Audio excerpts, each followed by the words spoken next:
नमस्कार दोस्तों, स्वागत है आपका अपने YouTube चैनल शिवांश क्लासेस में। हम आपके लिए लेकर आए हैं कक्षा 12 की फिजिक्स का चौथा अध्याय लेकर आए हैं, परावैद्युता तथा संधारित्र। परावैद्युत तथा संधारित्र क्या होते हैं दोस्तों? व्यवहार के आधार पर पदार्थों को 3 भागों में बांटा गया है। ये वीडियो आपके लिए थोड़ा सा लंबा होगा क्योंकि हम प्रत्येक पूरे चैप्टर का फुल डेली एक चैप्टर का ही रिवीजन कराते हैं, तो वीडियो हमारे बड़े होते हैं। पहला है चालक। चालक वे पदार्थ जिनमें धारा आसानी से बहती है चालक कहलाते हैं, जैसे सोना चांदी।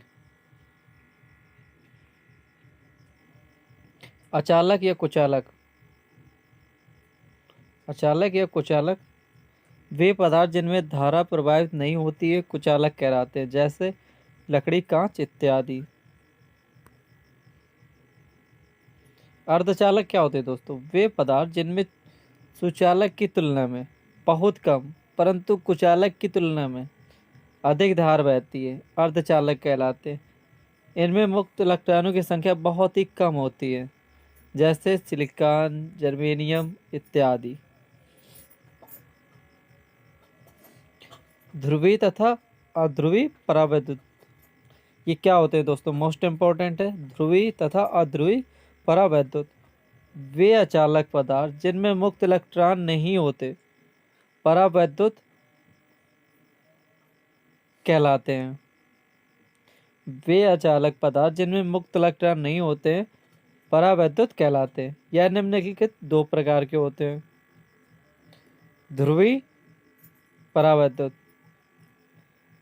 वे पदार्थ, ध्रुवी परावैद्युत डेफिनेशन है दोस्तों, वे पदार्थ या वे परावैद्युत पदार्थ जिनमें स्थायी द्विध्रुव आघूर्ण शून्य नहीं होता।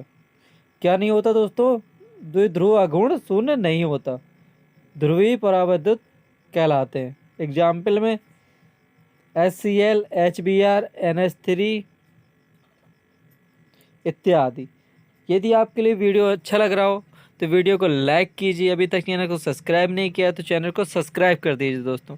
बेल आइकन को ऑन कर दीजिए। हम हाई स्कूल और इंटर की रिवीजन क्लास ला रहे हैं फिजिक्स केमिस्ट्री की, जो आपके लिए बहुत ही बोर्ड परीक्षा के लिए बहुत ही उपयोगी होने वाली है। तो वीडियो को पूरा देखिए, फुल चैप्टर का रिवीजन है आपके लिए। अध्रुवी परावैद्युत पदार्थ वे पदार्थ जिनके अणुओं में स्थायी द्विध्रुव आघूर्ण शून्य होता है। ClCl4, carbon tetrachloride, N2O2H2 etc। विद्युत ध्रुवण क्या होते हैं? मोस्ट इंपॉर्टेंट है दोस्तों। विद्युत ध्रुवण क्या होते हैं? जब किसी परावैद्युत को किसी वैद्युत क्षेत्र में रखा जाता है, चाहे वो ध्रुवी हो या अध्रुवी हो। जब किसी परावैद्युत को किसी वैद्युत क्षेत्र में रखा जाता है, चाहे वह ध्रुवी हो या अध्रुवी हो, तो उसके अणु पर वैद्युत क्षेत्र के कारण एक बल आघूर्ण कार्य करने लगता है। यह बल आघूर्ण प्रत्येक अणु को क्षेत्र के समांतर लाने का प्रयास करता है दोस्तों, तथा वैद्युत क्षेत्र की तीव्रता बढ़ाने पर वैद्युत बल का मान बढ़ने लगता है। फलस्वरूप अधिक से अधिक अणु क्षेत्र की दिशा में संरेखित होने लगते हैं। इस घटना को क्या कहते हैं? ध्रुवण कहते हैं दोस्तों, वैद्युत ध्रुवण।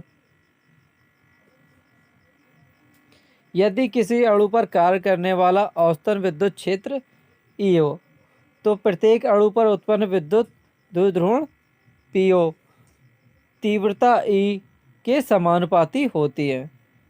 तो P प्रोपोर्शनल E। जब प्रोपोर्शनल का चिन्ह हटता है तो दोस्तों एक नियतांक आता है। तो यहाँ नियतांक क्या है? अल्फा। यहाँ क्या नियतांक है? जहाँ एक अल्फा एक नियतांक है, जैसे आणविक ध्रुवता कहते हैं। यह मध्य के परावैद्युतांक पर निर्भर करता है, माध्यम के परावैद्युतांक पर निर्भर करता है। आणविक ध्रुवता का मात्रक मीटर क्यूब होता है, आयतन के मात्रक के बराबर होता है दोस्तों। प्रति एकांक आयतन में अणुओं की संख्या n हो। यदि यह माना जाए कि सभी अणुओं में उत्पन्न द्विध्रुवण समान हो, तब उत्पन्न द्विध्रुवण क्या होता है दोस्तों? P N epsilon 0 alpha into E. Most important है दोस्तों ये।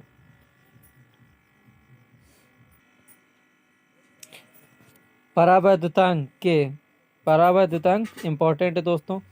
परावैद्युतांक मिलकर आरोपित वैद्युत क्षेत्र की तीव्रता E0 तथा प्लेटों के मध्य परावैद्युत रखने पर वैद्युत क्षेत्र की तीव्रता E के अनुपात को परावैद्युतांक कहते हैं। किसको परावैद्युतांक कहते हैं दोस्तों?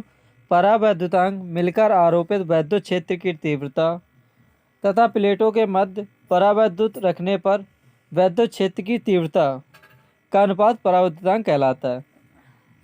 पहले निर्वात में वैद्युत क्षेत्र की तीव्रता, जब कोई पदार्थ भर दिया जाता तब वैद्युत क्षेत्र की तीव्रता, दोनों का अनुपात ही परावैद्युतांक कहलाता है। हम जानते हैं एप्सिलॉन 0, इसका मतलब निर्वात में है और ये बड़ा होगा ई से, अतः इसलिए के का मान 1 से अधिक होता है। के का मान कितना होता है दोस्तों? 1 से अधिक होता है। जब ऊपर वाली संख्या एक्स्ट्रा होगी, नीचे वाली संख्या छोटी होगी, तो हमेशा 1 से अधिक मान आता है। के को माध्यम प्रेरित धारा भी कहते हैं। के को माध्यम की प्रेरित धारा भी कहते हैं दोस्तों। परावैद्युत पर प्रेरित आवेश का सूत्र। परावैद्युत पर प्रेरित आवेश का सूत्र। माना दो प्लेटें पी व प्रत्येक की अनुप्रस्थ काट Q है। क्षेत्रफल A है। प्लेटों के मध्य परावैद्युतांक भरा है। प्लेटों पर मुक्त आवेश Q तथा -Q है तथा प्लेटों पर पृष्ठ आवेश घनत्व रो है तथा सिग्मा तब आवेश घनत्व आवेश बटे क्षेत्रफल। तो सिग्मा बराबर दोस्तों Q/A। इस प्रकार के परावैद्युतांक वाले परावैद्युत क्षेत्र के अंदर वैद्युत क्षेत्र की तीव्रता E बराबर क्या हो जाएगा? सिग्मा/K एप्सिलॉन 0। यह समीकरण 2। प्लेटों के मध्य परावैद्युतांक भरा है, अतः प्रेरण के कारण वैद्युत पट्टी पर -Q और +QP आवेश प्रेरित होगा, अतः पृष्ठ घनत्व ρP बराबर QP/A।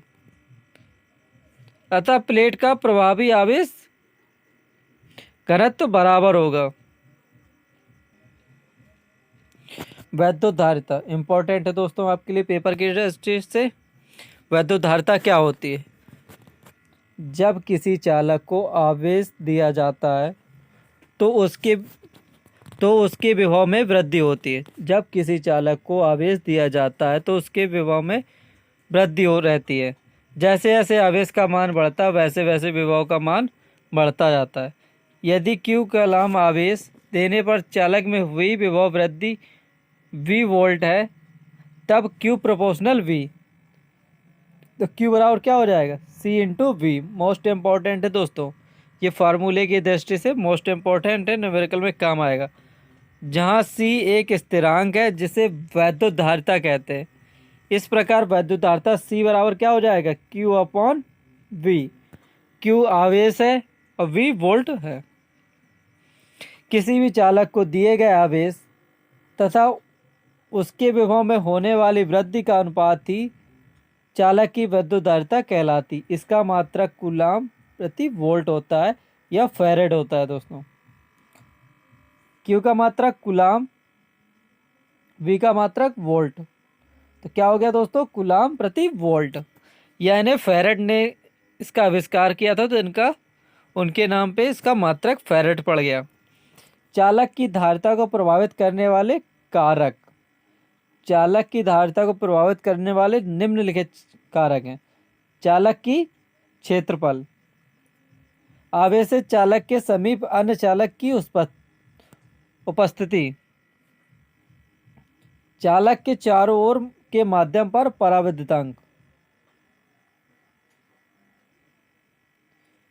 विलगित गोली चालक की धारिता क्या होती है दोस्तों? विलगित गोली चालक की धारिता, माना एक गोली चालक की त्रिज्या ए, जिसको Q कूलाम आवेश देने पर वैद्युत विभव में वृद्धि V है, तब वैद्युत विभव V बराबर क्या हो जाएगा? 1/4πε0 के Q/A।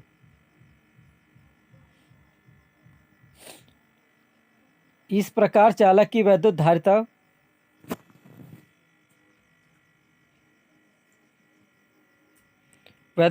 C बराबर Q/V। तो V का मान रखने पर हमें V का मान रख देंगे तो क्या आ जाएगा? 4πε0 के A का मान 1 रखने पर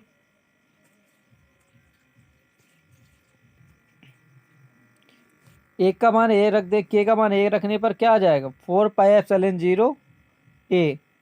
तो C प्रोपोर्शनल क्या हो जाएगा? A। इस प्रकार गोले की धारिता उसकी त्रिज्या के समानुपाती होती है। संधारित्र क्या होते हैं दोस्तों? मोस्ट इंपॉर्टेंट है, ये पेपर में आते हैं दोस्तों। संधारित्र क्या होते हैं? संधारित्र एक ऐसी युक्ति है जिसमें चालक के आकार में परिवर्तन किए बिना उस पर आवेश की पर्याप्त मात्रा संचित की जा सकती है। संधारित्र मोस्ट इंपॉर्टेंट है दोस्तों, एक ऐसी युक्ति है जिसमें चालक के आकार में परिवर्तन किए बिना उस चालक पर आवेश की पर्याप्त मात्रा संचित की जा सकती है। संधारित्र को इस फिगर से प्रदर्शित करते हैं। इसका प्रयोग विभिन्न प्रकार के उपकरणों में, टेलीविजन, रेडियो, वन इलेक्ट्रॉनिक उपकरणों में किया जाता है। आवेशित चालक की ऊर्जा, माना कोई चालक जिसमें बहुत कम आवेश दिया जाता है, तब इस स्थिति में उसकी विभव वृद्धि शून्य हो जाती है। यदि चालक की संपूर्ण Q कूलाम आवेश दे दिया जाए तो उसका विभव वृद्धि शून्य से बढ़कर V हो जाएगी। इस प्रकार चालक को आवेशित करने में किया गया कार्य आवेशित चालक की ऊर्जा कहलाती है। इस प्रकार आवेशित चालक की ऊर्जा क्या हो जाएगी? U बराबर W आवेश गुणे औसत विभव। आवेश क्या है दोस्तों? Q। औसत विभव क्या? पहले का विभव और प्लस दूसरे का विभव। पहला विभव क्या था? 0। 0 से बढ़ के कितना हो गया? V। तो जब दोनों का औसत निकालते हैं तो दोनों का जोड़ के उस पर 2 का भाग दे देते हैं, तो क्या आ जाएगा? 1/2 QV। हम जानते हैं Q बराबर क्या होता है दोस्तों? Q बराबर C/V। तो Q का मान रख देंगे तो क्या हो जाएगा? U बराबर 1/CV²। अब V का मान पता है दोस्तों हमें, C/Q। V का मान क्या पता है? C/Q। तो V का मान रख देंगे तो क्या आ जाएगा दोस्तों? U बराबर 1/Q²/C। ये हमारा अभिष्ट फॉर्मूला आ गया दोस्तों। यदि वीडियो अच्छा लग रहा हो तो वीडियो को लाइक कीजिए, हमारे चैनल को सब्सक्राइब कीजिए। दोस्तों संधारित्रों का समायोजन, ये मोस्ट इम्पॉर्टेंट है, ये न्यूमेरिकल में भी आ जाता है दोस्तों। ये आपकी पेपर की दृष्टि से इनके डेफिनेशन पूछ लेता है या इनसे रिलेटेड न्यूमेरिकल से दे देता है। तो ये कितने प्रकार के होते हैं? 2 प्रकार के, श्रेणी क्रम संयोजन और समांतर क्रम संयोजन। ये मोस्ट इम्पॉर्टेंट है दोस्तों न्यूमेरिकल की दृष्टि से। इनके थ्योरी भी आती है, न्यूमेरिकल भी आता है, तो आप अच्छे से पढ़िएगा। श्रेणी क्रम संयोजन, श्रेणी क्रम में क्या होता है दोस्तों? जब 2 या 2 से अधिक संधारित्र एक ही लाइन पे लगे हों, इसे क्या कहेंगे दोस्तों? श्रेणी क्रम। जब एक ही लाइन पे लगे होंगे दोनों, 2, 3, 4, तो उसे कहेंगे श्रेणी क्रम संयोजन। 1, 2 और 3 कैसे लगे हैं? श्रेणी क्रम। इनका C1, C2, C3, V1, V2, V3। माना कोई 3 संधारित्र जिनकी धारिताएं C1, C2, C3 एक दूसरे से श्रेणी क्रम में जुड़े हैं। यदि पहली संधारित्र में पहली प्लेट पर Q आवेश दिया जाए तो प्रेरण के कारण सामने वाली दूसरी प्लेट पर -Q आवेश उत्पन्न हो जाता है। सभी संधारित्र श्रेणी क्रम में लगे होने के कारण सभी में समान आवेश Q उत्पन्न हो जाता है यदि इन संधारित्र विद्युत विभवांतर क्रमशः V1 V2 V3 हो। तब पहले संधारित्र का विभव वृद्धि कितना हो जाएगी, V1 बराबर Q/C1। इसी प्रकार दूसरे संधारित्र की धारिता V2 बराबर क्या हो जाएगी, Q/C2। इसी प्रकार तीसरे संधारित्र की धारिता V3 बराबर क्या हो जाएगी, Q/C3।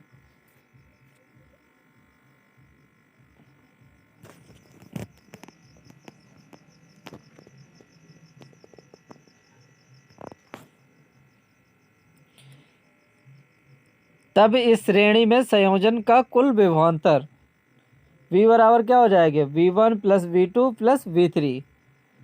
समीकरण 1, 2 और 3 से V1 V2 V3 के मान निकाल लेंगे हम। सब में क्या कॉमन हो जाएगा दोस्तों, Q, तो 1/C1 1/C2 1/C3। यदि समायोजन का कुल आवेश Q तथा तुल्य धारिता C हो तब हम जानते हैं समायोजन का कुल विभवांतर क्या हो जाएगा, Q/C। तो समीकरण में V का मान रख देंगे तो V का मान आ जाएगा Q/C। तो Q से Q कट जाएगा दोस्तों, तो क्या बचेगा, 1/C बराबर 1/C1 + 1/C2 + 1/C3। ये दोस्तों जो फॉर्मूला आया हमारा श्रेणी क्रम का फॉर्मूला आ गया। इससे हम धारिता निकाल लेंगे श्रेणी क्रम की। इसका मतलब क्या है, श्रेणी क्रम में संयोजन की कुल धारिता, श्रेणी क्रम में संयोजन की कुल धारिता का व्युत्क्रम, कुल धारिता का व्युत्क्रम सभी संधारित्र के तुल्य धारिता के व्युत्क्रमों के योग के बराबर होगा। मोस्ट इंपॉर्टेंट है दोस्तों, संधारित्रों का श्रेणी क्रम, समांतर क्रम। श्रेणी क्रम हमने अभी देखा, ये समांतर क्रम जब दो या दो से अधिक एक दूसरे के समांतर लगे हों तो उसे क्या कहेंगे, समांतर क्रम संयोजन। माना कोई तीन संधारित्र जिनकी धारिता C1 C2 C3 है, एक दूसरे से समांतर क्रम में जुड़े हैं यदि इनके संयोजन बिंदु A व B है। पहले संधारित्र में Q1 आवेश तथा दूसरे संधारित्र में Q2 तथा तीसरे संधारित्र में Q3 आवेश प्राप्त होता है।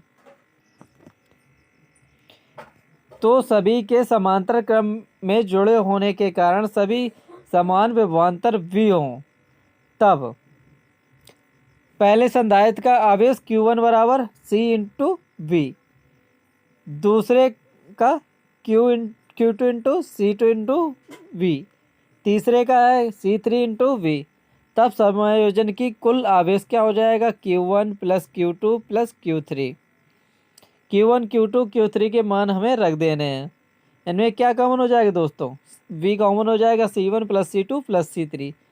तब इस समायोजन का कुल विभवांतर क्या है, V तुल्य धारिता C, तो कुल आवेश बराबर क्या हो जाएगा, C × V। Q का मान रख देंगे C × V, V से V कट जाएगा तो क्या आ जाएगा फ्रेंड्स, C बराबर C1 + C2 + C3। यह समांतर क्रम का फॉर्मूला आ गया दोस्तों, C बराबर C1 + C2 + C3, अर्थात समांतर क्रम में संयोजन की कुल धारिता सभी धारिताओं के योग के बराबर होती है। संधारित्र की स्थितिज ऊर्जा इंपॉर्टेंट है दोस्तों पेपर की दृष्टि से। संधारित्र की स्थितिज ऊर्जा आवेश Q तथा विभवांतर V के मध्य ग्राफ खींचने पर, आवेश Q और विभवांतर V के मध्य ग्राफ खींचने पर समकोण त्रिभुज OAB का क्षेत्रफल ही संधारित्र की स्थितिज ऊर्जा कहलाती है। संधारित्र की स्थितिज ऊर्जा क्या होगी दोस्तों, क्षेत्रफल और क्षेत्र, समकोण त्रिभुज का क्षेत्रफल क्या होता है, 1/2 आधार गुणे ऊंचाई। आधार क्या है दोस्तों, Q, ऊंचाई क्या है V, तो क्या हो जाएगा दोस्तों, ½ Q × V। दोस्तों संधारित्र क्या व्हीटस्टोन सेतु मोस्ट इम्पॉर्टेंट है, लास्ट है दोस्तों लेकिन मोस्ट इम्पॉर्टेंट है, ये पेपर में आपके आ सकता है। संधारित्रों का व्हीटस्टोन सेतु किसे कहते हैं, इसका फुल रचना सहित विवरण आ सकता है दोस्तों, तो लास्ट हेडिंग है, आप इसे अच्छे से पढ़िएगा। यदि चार संधारित्र एक दूसरे से समांतर चतुर्भुजाकार रूप में रखे गए हों, पहले बिंदु से जुड़े हुए किन्हीं भी दो संधारित्रों का अनुपात शेष दूसरे बिंदु से जुड़े हुए दो संधारित्रों के आवेश के बराबर हो, तब इस स्थिति में दूसरे विकर्ण बीच वाले पथ पर लगे हुए संधारित्र की धारिता प्रवाहित न ही होती है, अर्थात बीच वाले पर धारा नगण्य होती है। ये व्हीटस्टोन का फॉर्मूल फिगर है दोस्तों, C1 C2 C3 C4। क्या दिखाना दोस्तों, बीच वाले पे धारा बिल्कुल नगण्य है, तो क्या C1 C2 C3 एक दूसरे से समांतर चतुर्भुजाकार इस प्रकार जुड़े हैं कि बिंदु A से C व C2 दो संधारित्र तथा C से बिंदु C से C3 और C4 जुड़े हैं। ये दोनों बिंदु एक विकर्ण के बिंदु बाह्य परिपथ की किसी बैटरी से जुड़े हों। इसके दूसरे विकर्ण BD, दूसरा विकर्ण क्या दोस्तों, B और D, दूसरे विकर्ण BD में एक अन्य संधारित्र C5 लगाओ, तब व्हीटस्टोन की स्थिति में